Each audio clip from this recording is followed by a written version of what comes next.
Kemarin dalam salah satu diskusi dengan juru bicara Menhan tentang pidato Pak Jokowi yang meminta agar para pembantunya jaga-jaga betul agar tidak terjadi apa yang ia sebut sebagai turbulensi politik.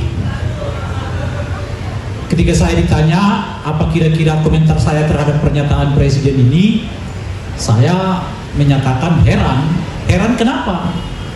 Kan baru saja ada harian nasional mengatakan bahwa tingkat kepuasan kepada Pak Jokowi itu mencapai 74%. Itu disebut sebagai tertinggi dalam sejarah bagi seorang presiden yang akan lengser, yaitu tingkat kepuasannya mencapai 74%.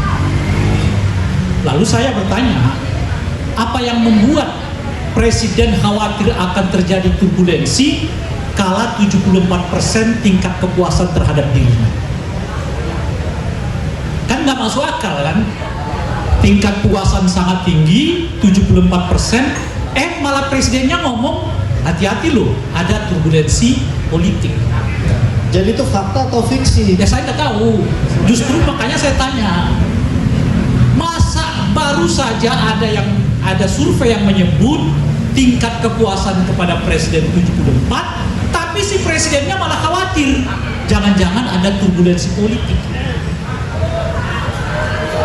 Kan aneh kan? Mestinya tingkat kepuasan kepada presiden itu mencapai 51%, maka presiden akan mewanti-wanti kita punya potensi akan terjadi turbulensi politik loh. Kan kalau itu logik gitu loh. Karena 2% lagi sudah 49%. Artinya di bawah 50%. Lah ini 74%. Tinggal 3 bulan ke depan. Pertanyaannya, apa yang membuat Pak Jokowi khawatir terjadi turbulensi politik? Jawabannya cuma satu bagi saya. Sebab kalau yang disebut dengan turbulensi dari politik itu dari luar, mengacu kepada survei itu tidak mungkin. Siapa yang mau mengganggu presiden dengan tingkat kepuasan 74%? Kan nggak ada asumsinya itu kan. Yang tersisa kan cuma 26% kan, yang tidak puas kepada Pak Jokowi. 26% itu ada Pak Ujang, ada Bang Basri, ada saya, ada Tenri di sana tuh. Yang Tenrinya sendiri udah ngomel dulu kapan geraknya, cuma 26% Tenri, ingat nggak itu? Nggak mungkin, saya bilang. Nah, kalau presiden mewanti-wanti dan khawatir akan terjadi turbulensi politik, jawabannya itu cuma satu, harus dicari dari dalam. Benar nggak itu? Karena dari luar nggak mungkin. Siapa yang goyang? Cuma sisa 26%. Kemungkinan besar itu ada terjadi di dalam. Artinya apa? Artinya kalau terjadi turbulensi politik, besar kemungkinan presiden sedang diganggu oleh orang-orangnya sendiri. Itu logikanya.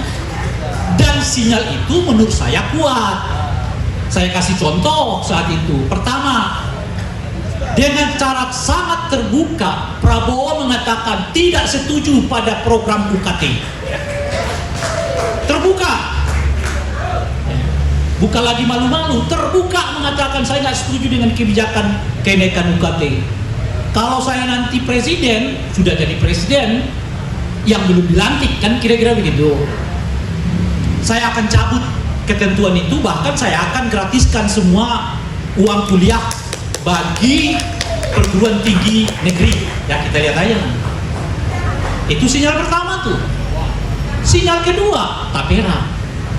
Di Tapera tidak ada partai politik pendukung Pak Jokowi secara faktual, bukan administratif.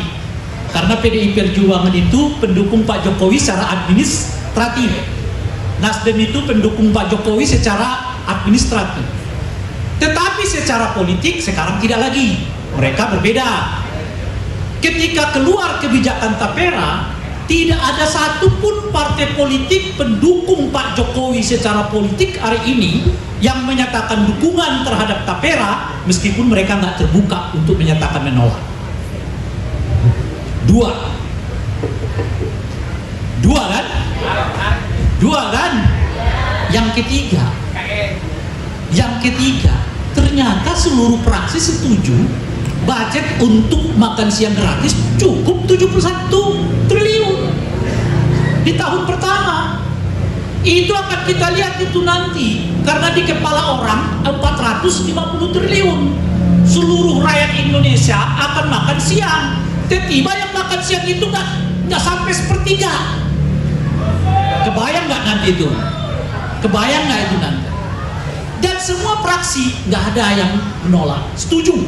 Cukup kita anggarkan 71%. Ya saya bukan ekonom, saya membayangkan kalau cuma 71%, sementara di kepala orang 71 triliun, sementara di kepala orang begitu Pak Prabowo dilantik, saat yang bersamaan makan siang seluruh anak-anak di Indonesia. Tiba-tiba tergantung siapa yang dapat kupon. Tentunya 71 triliun, artinya nggak sampai sepertiganya kan? Sepertiganya berapa? Dari 450 triliun. 150 ini sepertiganya pun tak ada. Artinya baik kupon. 20% pun tidak ada, baik kupon. Akan kelihatan itu ya kan? Maka di tengah kepuasan itu mencuatlah kekhawatiran. Karena apa? Karena teman setia Pak Jokowi ternyata tidak sesetia yang ia bayangkan. Tapi itu penyakit orang rakus di mana-mana. Sebab orang rakus berteman hanya ingin mencari keuntungan. Ia mengumpulkan teman-temannya sebanyak mungkin dalam kerangka ia untuk mendapat keuntungan sendiri dari pertemanan itu, sehingga teman yang datang kepada dia adalah teman-teman lagi senang, adapun teman susah mereka pergi duluan. Kenapa partai-partai ini menolak UKT? Kenapa partai-partai ini menolak Tapera? Sederhana. Pertama, karena mereka nggak diuntungkan dengan kebijakan itu secara politik. Yang kedua, mau mendekati pilkada. Nanti di pilkada ditanya-tanya oleh masyarakat, calon ini dari partai anu, setuju nggak UKT? Setuju, jangan pilih, kata masyarakat. Oleh karena itu, lebih baik kita mengatakan kita nggak setuju UKT supaya aman. Itulah kalau kau mengumpulkan orang sebagai teman berdasarkan kepentingan, orang pun akan datang kepadamu dengan kepentingan yang sama. Bila kepentingan tidak bertemu, sudah ya wassalam. Apalagi situasinya begini tinggal 3 bulan, nggak ada yang mau merapatnya semua ke presiden yang dinyatakan terpilih tahun 2024 yang akan datang. Nggak ada yang merapat. Kemarin supaya jaga dan wibawanya tetap terjaga, didudukkanlah presiden terpilih ini di sampingnya, ya kan? Apa maksud dan tujuannya? Jelas. Sekarang si presiden yang masih memimpin sekarang seperti mengaitkan wibawanya kepada presiden terpilih. Udah terbalik-balik ini dunia. Kalau sebelumnya presiden yang mau maju, calon presiden yang ngait-ngaitkan diri kepada presiden yang sedang aktif. Kalau sekarang presiden aktif yang sekarang ngait-ngaitkan dirinya kepada presiden terpilih. Terbalik-balik. Apa artinya? Si presiden yang masih aktif mulai sadar, dia mulai kehilangan wibawa. Apa bukti yang lain? Di pilkada DKI, kita mendengar di pilkada DKI anaknya yang lain bakal didorong, begitu ceritanya, ya kan? Benar apa tidak? Wallahu a'lam bishawab. Begitu kita dengar. Tapi gimana respon-respon Dikim? Diam semua. Berhitung. Lah si anak kalau didorong dan dipasangkan dengan si A si B belum tentu menang. Alih-alih menang yang ada malah kita bisa ceplok. Karena apa? Karena di Jakarta basisnya adalah satu kelompok PKS, yang Islamis, yang kedua kelompok nasionalis di PDI Perjuangan, dan kelompok ketiga adalah kaum intelektual yang jelas-jelas mereka semua adalah anti nepotisme, anti dinasti. Kalau itu dimasukkan didorong di Jakarta, ya bakal turun. Maka dicarilah ini kaitannya siapa? Namanya RK Ridwan Kamil, ya kan? Moga-moga terpilih. Si Ridwan Kamil juga pintar, dia baca dulu siapa yang pilih gua di Jakarta kalau pasangannya dia, gitu loh kira-kira. Sebab kalau pasangannya dia, pemilih semua kabur. Kaum Islamis milihnya PKS, kaum nasionalis milihnya PDI Perjuangan, intelektual milih siapapun, yang penting bukan nepotisme dan KKN. Kabur. Lalu Ridwan Kamil nanya, siapa lagi yang mau milih gue? Gitu ya. Kagak ada kalau di Jakarta. Lebih baik di Jawa Barat, udah jelas mau menang, kok malah dilepas demi mengaitkan si anak ini. Jadi si Kimnya sekarang, partai-partai pendukung Pak Jokowi ini pusing, nggak ada tokoh, sementara anak harus dicalonkan. Akhirnya pada diem semua. Nah, tapi nggak bisa dipastikan. Kenapa? Wibawa presidennya juga mulai turun. Ketika survei yang sama mengatakan tingkat keterpilihan seseorang mencapai 54% kalau dikaitkan dengan Pak Jokowi, kira-kira begitu, semua partai-partai mengatakan beda cerita nih kalau ini soalnya. Nah, ini ceritanya. Kalau di Pilpres semua orang mengatakan saya orangnya Jokowi loh, ya kan? Sebab kalau 54-60% itu artinya dia bisa menang langsung. Tapi begitu survei mengatakan 54% wibawa Pak Jokowi masih bisa dipergunakan demi kepentingan pilkada, para partai-partai termasuk di dalamnya partai pendukung Pak Jokowi secara politik itu mengatakan ini ceritanya udah beda. 50% itu nggak ngaruh. Nggak ngaruh di Jakarta, nggak ngaruh di Sumatera, nggak ngaruh di Kalimantan, nggak ngaruh di Sulawesi. Lalu 54% itu buat apa? Kagak ada gunanya bagi kita, kagak mereka. Makanya mereka sekarang mengatakan justru terus terang, ya tentu Pak Jokowi tetap penting. Nah, itu namanya diplomasi. Tetapi di pilkada kita harus cari orang yang elektabilitasnya tinggi, dan jika elektabilitasnya tinggi bertemu dengan kawan-kawan yang lain pun tak apa-apa. Artinya di pilkada partai pendukung Pak Jokowi dan anti Jokowi bisa ketemu. Yang nggak bisa ketemu itu jelas PDI Perjuangan dengan Jokowi. Nggak bisa ketemu kalau sekarang ini. Yang nggak bisa ketemu itu adalah pendukung anti nepotisme dengan pendukung nepotisme. Nggak bisa ketemu. Nah, ini ciri-ciri yang saya sebutkan tadi. Jadi kalau presiden khawatir, dia layak khawatir karena ternyata teman-temannya nggak sesetia yang ia bayangkan. Pertanyaan lanjutannya tentu saja akan muncul. Kalau ketika saya masih berkuasa saja, mereka sudah nyata-nyata mengatakan berbeda dengan saya, gimana kalau saya tidak berkuasa? Sementara anak ada. Iya kan? Anak ada. Bakal diapain nih anak saya? Kan kira-kira pertanyaannya begitu. Iya kan? Nanti kasusnya Ubed tuh. Ubed melaporkan dugaan adanya tindak pidana korupsi yang dilakukan oleh anak-anak presiden. Begitu dimasukkan ke KPK, baru berhitung minggu atau bulan Bed, saya nggak tahu. Sudah ada jawaban bahwa laporan Ubed itu ditolak. Kita tidak tahu KPK yang baru bisa saja ubek-ubek lagi itu data. Kita tidak tahu. Diubek-ubek lagi itu data. Harun Masiku hilang 4 tahun. Karena udah pisah sekarang diubek-ubek lagi. Ketahuan banget politik tergantung kepada siapa presidennya. Pemberantasan korupsi sekarang siapa presidennya? KPK dilumpuhkan, MA dilumpuhkan, MK dilumpuhkan, KPU, Bawaslu, Sani Mawon. Masa ada ketua KPU disanksi berulang-ulang dengan sanksi berat, nggak pernah jerak-jerak gitu loh kira-kira. Sanksinya muter di situ aja. Hampir semua institusi hasil reformasi dihancurkan oleh rezim Jokowi. Coba lihat sekarang itu turun semua peringkatnya. Itu indeks demokrasinya turun semua. Kacau. Habis diselesaikan oleh Jokowi dengan dua hal saja. Pertama adalah bansos, yang ketiga adalah memberi kekuasaan kepada mereka yang imannya lemah. Maka muncullah kawan-kawan yang aktivis 98 dahulu yang saya sebut dengan istilah aktivis asam sulfat, saya bilang. Kenapa saya sebut aktivis asam sulfat?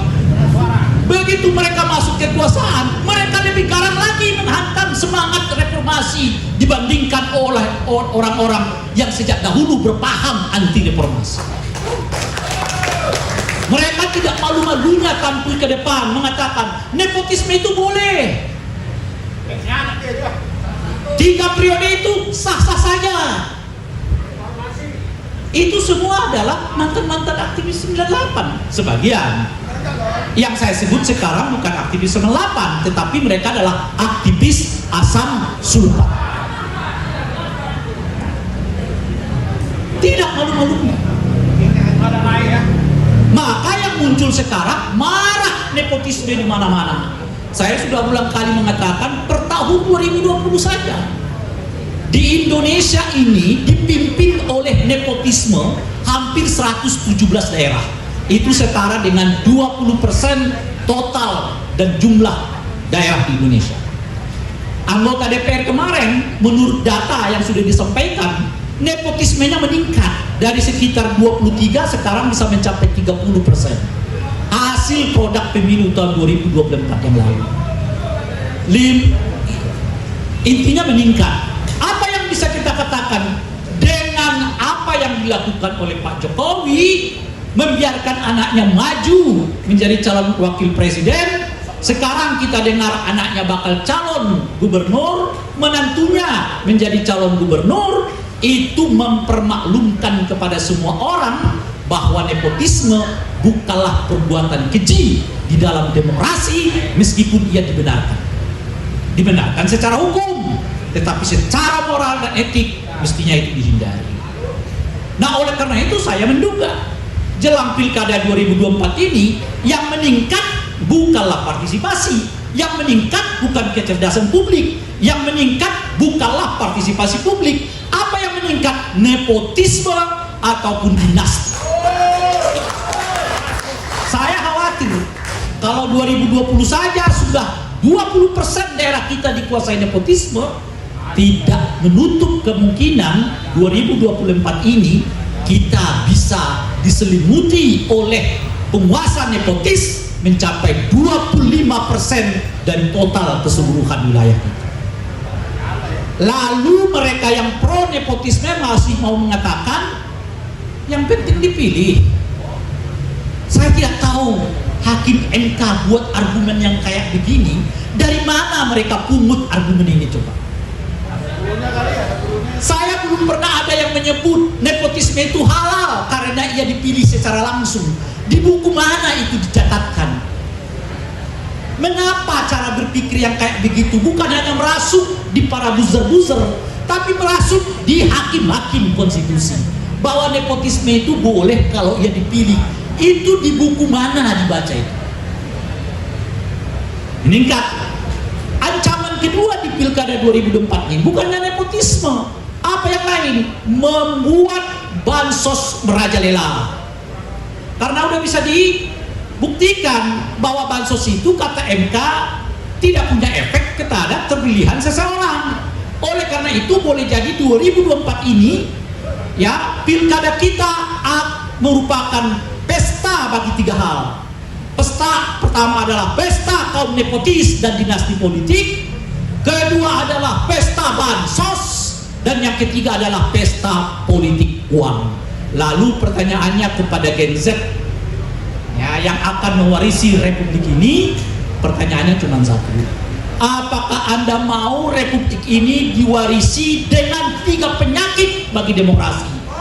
Dinasti politik, kedua politik uang, ketiga penggunaan bansos demi kepentingan elektoral. Maukah tidak? Dan uniknya nepotisme sekarang tidak lagi sekedar urusan politik, mulai merambah kepada urusan ekonomi. Direktur Anu, ponakannya si Anu. Komisaris Anu, ya iparnya si Anu. Nanti suaminya, istrinya, ayahnya itu juga akan menguasai komisaris-komisaris, menguasai direksi-direksi di BUMN kita. Pertanyaannya kepada kaum Gen Z kita adalah, kalau politik udah dikuasai nepotisme, BUMN ya usaha-usaha dikuasai oleh nepotisme, lo kebagian apa lagi di republik ini? Cuma tinggal satu, buka lapak dan warung. Maka sekarang menjamurlah lapak dan warung. Oleh karena itu, selamatkan nasibmu, selamatkan bangsa ini dari praktek nepotisme, dari praktek kolusi, dari praktek korupsi demi masa depanmu. 10 juta anak Gen Z kita menganggur, kata data sekarang. 10 juta. Karena politik dikuasai oleh nepotisme, urusan ekonomi dikuasai oleh nepotisme, yang 10 juta ini hanya berharap titisan-titisan alias perasan alias sampah-sampah dari kekuasaan mereka. Tidak ada kata kecuali. Betul apa yang disebutkan oleh tadi Bang Basri. Harus tegak lurus kita ke depan, lawan, lawan, lawan.